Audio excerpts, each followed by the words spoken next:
And then, so Shelby starts to kind of name off the ships that she knows.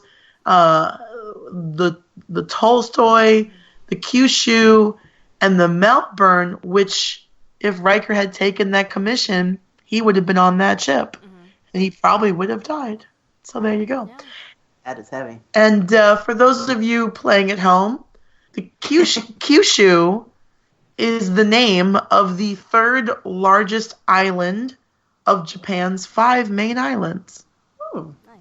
That is Kyushu. And that's what the ship is named after. Take geography for 1,000, Alex. It's a daily double. So while they're in this, while they're at 359, they do pick up basically the Borg's trail. And they're like, all right, we're going to follow the trail. And Riker tells Shelby to go ahead with the plan to separate the saucer section. And she tells him, I have to remind you, Picard knows about that plan, which means the Borg know about it. Yeah, Shelby, don't remind us. But then she got mansplained too, so then she was Shelby's plane. She Shelby's played him. But what Riker says is, he says, I'm counting on that they know about the plan. So he mysteriously tells Data and Worf that he has a special mission for them. We don't know what that is yet, but we flash to the Borg ship where the Enterprise has caught up to them. And from the battle bridge, Riker is talking to Locutus. Locutus demands that Riker unconditionally surrender, and the Enterprise escort them to Earth. And Riker says, well, let's meet to discuss terms. And Locutus is like, nice try, dude, but I totes know you're just stalling for time. And it's all a deception. I love how, surfer dude, you talk to people. Like, I would love the Borg to be like, totes.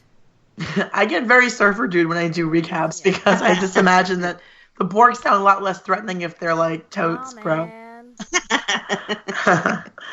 So, see what you did there. He caught some righteous space waves. Righteous space waves. And they were eddies. They use that too. I don't know if it's a real thing. Well, I think eddies refer to like currents in the water, but I think I would guess like with the way that warp drives work, they leave behind currents.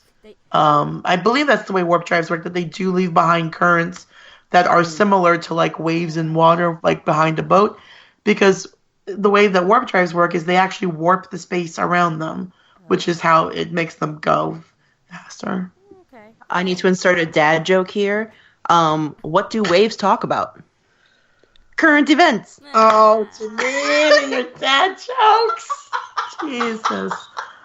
Oh, dad jokes. Don't laugh at people. It just encourages them. I need no encouragement. I make myself laugh. That's true. I didn't even think you needed to like tell us it was a dad joke. You should have just went for it. We knew it was a dad joke. So in the transporter room, O'Brien says that the Borgs will have up their EM field. They can't transport through it. So Riker tells Worf and Data to proceed with their secret mission, which we still don't know what it is. So from the battle bridge, Riker continues to try to delay the Borg. And of course, Locutus is like, I'm not falling for it, dude. I totally know what you're doing. But they do separate the saucer section as planned. And they both... Sorry. What? I said, separate the saucer. Just because I wanted to say it all like Shakespearean sounding. Thou shalt separate thy saucer. From thy cup. Well, I mean, it is Sir Patrick Stewart. I'm sure he would say it's sort of Shakespearean.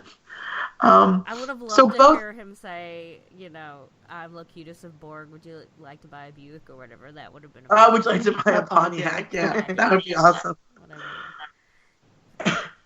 So both halves of the ship now are firing on the Borg cube.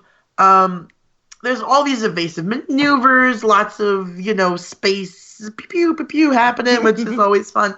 The saucer section fires an antimatter spread, which just looks like fireworks, really.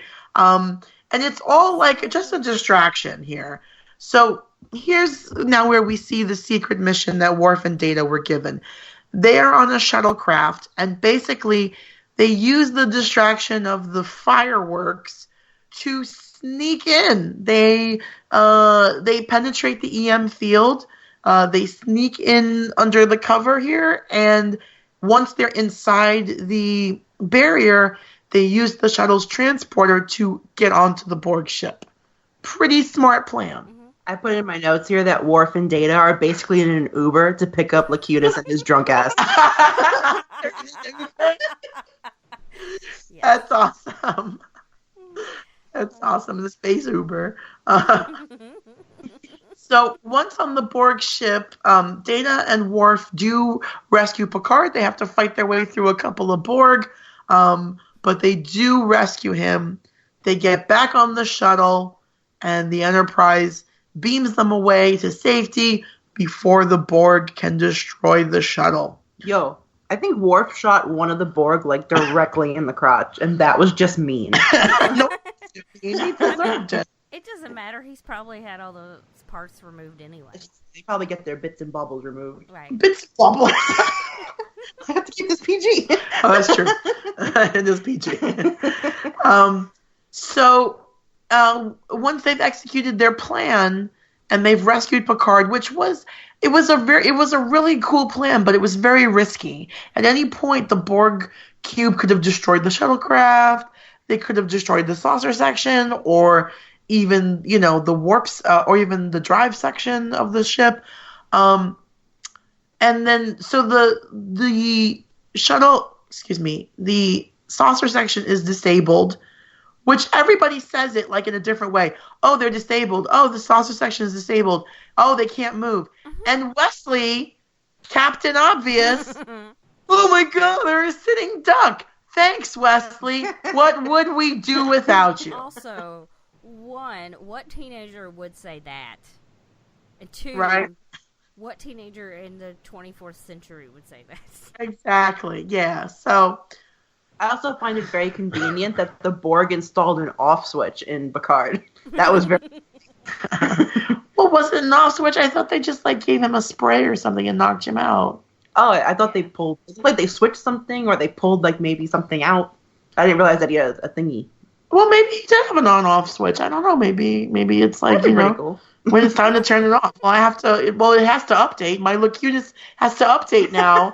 So let me just run the update. Maybe. Update 12.2.1. Yeah, exactly. So they're on the Vista one. Get rid of it. Oh, the Vista. Oh my gosh. So they're all kind of anticipating that the Borg ship will destroy the saucer section or go after it, but instead the Borg are just deuces and they just leave. Later days, exactly. And so they rendezvous with the saucer section, and in sickbay, we've got Picard. He's still asleep. Riker tells Crusher, "You got to wake him up, because if the Borg know everything he knows, then I hope that he knows everything the Borg knows, because we need that information, that knowledge, to try to figure out a way to defeat them."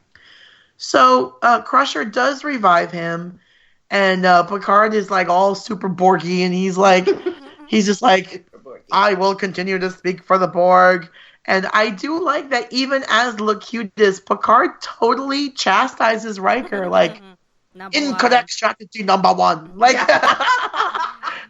He's still Locutus. He's still a Borg. Picard would never do that. Yeah, Picard would never approve. He's just, it's just hilarious. Oh, hold on. This is a very important question. Do you remember Gowron, the leader of the Eyes? We talk about that a lot in these recaps for some reason. Okay. All right. It's up a lot for some reason. What he does is he likes to make a big entrance. You know, like they'll show him on screen, and then he's like, "Hello," and then like attacks you with his eyes, and everybody else is just there, standing there. They're like, "Who are you?" Whatever. He's just like, "Ah." Yeah. It's wild. I love that guy's eyes. He doesn't blink. I know. He never blinks. So basically, what's interesting here is like Picard starts, or Locutus starts moving around, and of course, like everybody's like, "Ugh, don't assimilate me, dude," and then Picard says, "I intend no harm, no harm." It's so strange, Yeah. but I think I read this scene or that line as these are the bits of Picard that are still trying to come out. Yeah. Right? Like, I'm not going to hurt my crew. I'm not going to hurt you guys. I'm just here. And It's like he's putting all this stuff that's in his head. He's still trying to resurface as Picard, but they've got him like pretty suppressed. I'm quite convinced it's that little spinny thingy on his head that's doing it. So that's probably it. His Wi-Fi detector. Yeah.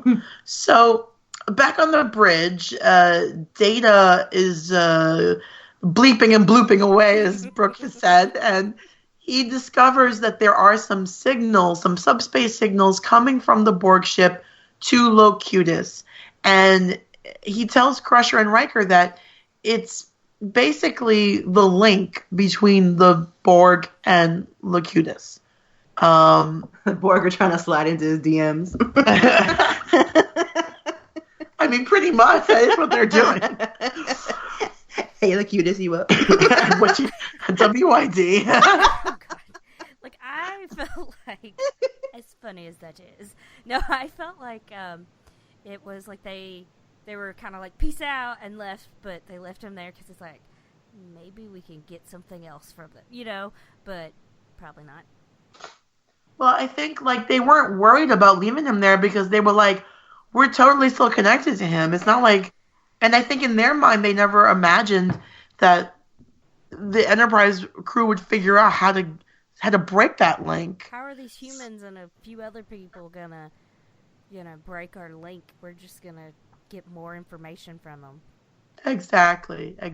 So, basically, Crusher's like, we've got to somehow stop those Borg implants from doing what they're doing because it's rewriting his DNA, and until we can cut that link between him and the Borg, I can't do anything. But then once she's like, if we could just deactivate those implants, it's just a matter of surgery. I could do it. I could take everything out and restore him to normal.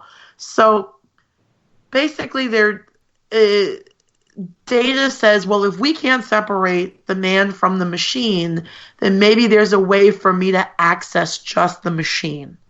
I really like this idea that they come up with, which we're going to see in a minute how they execute it. Basically, back in sickbay, we see Locutus is like just monologuing. He's monologuing, telling Worf how your species will be assimilated, and Worf is like, I don't think so, bro. And Locutus is like, I was gonna say, Worf was like, nah, bro. Nah, bro. And so it's interesting how Locutus, he provides an insight into why the Borg do what they do, where he says that they just want to improve the quality of life or raise the quality of life for all species. And Worf is like, I like my species just the way it is. Like he says it really, species. And that's when Gowron shows up and he's like, species. Not really, but in my fan fiction, that's what happens. It's like they're looking at Picard and they're like, yeah, cool story, bro, but we're fine the way we are. Yeah. So then they knock him out, and Riker's like, take him to your lab, Data, see what you can do. And then Shelby, take him to your lab, mad scientist. And Shelby tells Riker that the Borg have entered Sector 001, which is, of course, our solar system. And we do get a really... Everything started here, of course. Exactly. Well, that's where the Federation started, and The headquarters are here. The president of the Federation lives in Paris. Yeah, the Vulcans. Exactly. And we do get a cool shot of the Borg passing by Saturn, which is like